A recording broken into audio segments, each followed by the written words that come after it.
का लगावता। हां लगाई ना। ओ पापा हम बियाह कई लियो।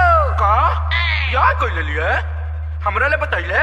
तू बियाह कइला त हमसे बताइला, नया बताइला त हम कह के बताई।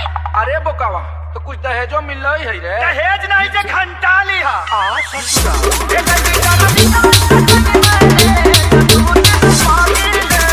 राजू बाबू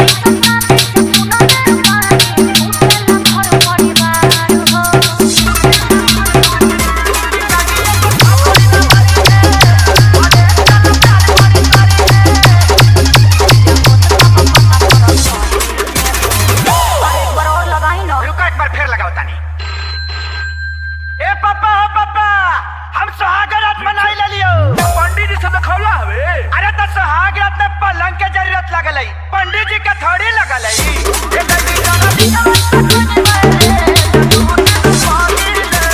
राजू बाबू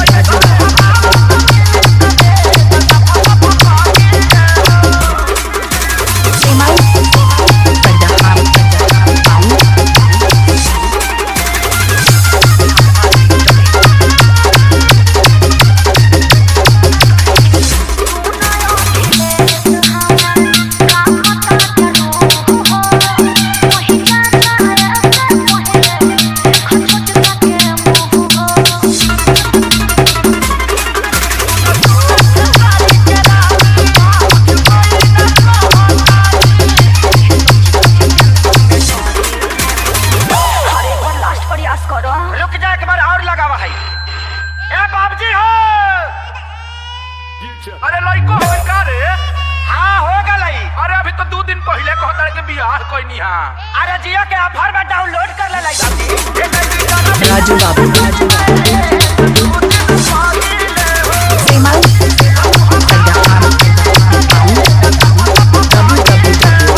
www.djrajumauroffice.com वार्निंग है, घर मत लेके आना।